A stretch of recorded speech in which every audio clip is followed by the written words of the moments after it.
I'm Hannah, the graphic designer for Carmigo, and you're watching Disney Channel. I'm sorry, I can't help but think of that every time I introduce myself. Also, I recently went to Disney World, and now it has become my entire personality. But really, my name is Hannah, and I am the graphic designer for Carmigo. In this video, I want to take you through the design and the process of the Carmigo logo. And it's not going to be as magical as Epcot or Magic Kingdom, but I do think you'll still find it very interesting. I also want to talk about some of my favorite brand logos, the evolution of some of those, and finally how I arrived at the design of our current logo. And it wouldn't be interesting if I didn't make fun of some of the initial designs first. Here's a little backstory.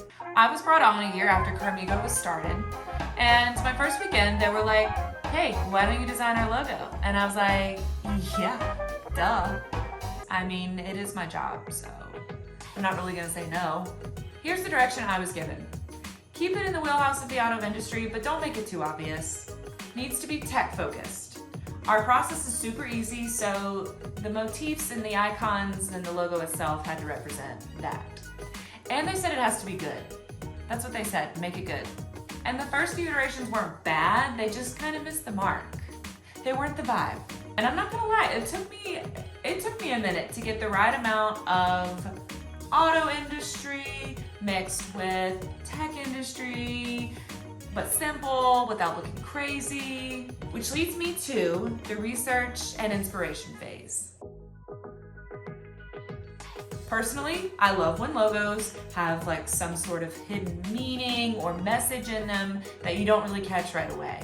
FedEx is a good example of that, and also an obvious one, because the negative space between the E and the X is an arrow. You get it.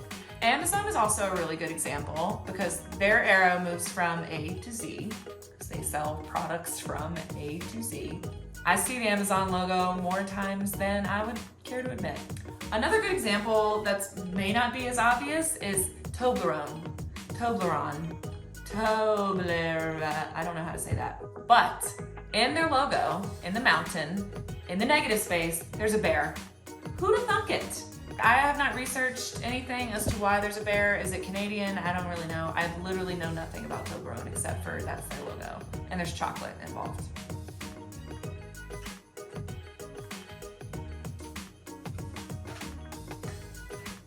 I've come back humbled by my research. Not Canadian at all. In fact, I'm very sorry if there's anyone from Switzerland watching this, because Toblerone is of the Swiss origin. The mountain itself that's in the logo is Matterhorn Mountain, apparently. Matterhorn Mountain is, I think, above a Swiss town called Zermatt. I might be butchering that. Despite the map that you see behind me, I'm not really that well traveled, although I have been to Switzerland. But I've never been to Zermatt. And the bear that's in the mountain plays a key part in the heritage of where the company is from, which is Bern, Switzerland, AKA the city of bears. Scary. And if you look at the evolution of some of the companies that have been around a little longer, i.e. Google, you'll see that over time, which I think for Google was like 20 years or so, their logo just got more refined and simpler as time went on.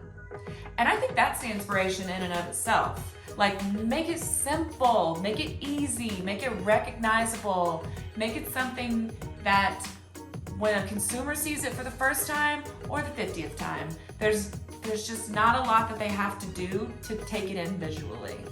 Like, it's instant. There's not like a, I don't think it should take more than 5 seconds for someone to read your logo. And of course, the overarching inspiration, make it good. So how do we do that with our logo? Well, our team seemed to be really drawn to this design out of all of our first iterations, but it wasn't quite tech enough, if that makes sense. And we already have the word car in our name, so we needed a visual cue to accompany that, but it doesn't necessarily have to be a car icon in the logo. There are a few elements I wanted to bring into this logo that I've learned throughout the years, whether it be Graphic Design 101 class in college or Google or just years of experience as a graphic designer in general. One takeaway, round shapes are very closely associated with unity and community and infinity and beyond. And yes, more obviously, infinity. And we want our customers to use our product for forever, so I feel like that's a good place to start.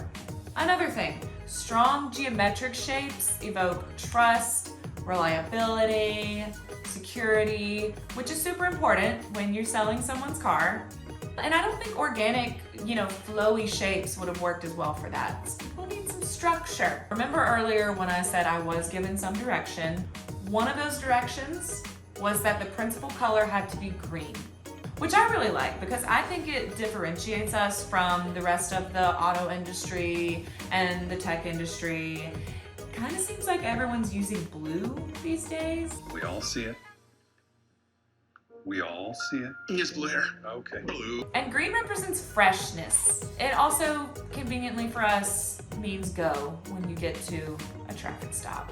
And so some of the contenders for our logo were either a stylized traffic light, maybe a chat bubble to kind of represent the tech and customer service side of it. Some were a very stylized car shape, which honestly was me spiraling a little bit.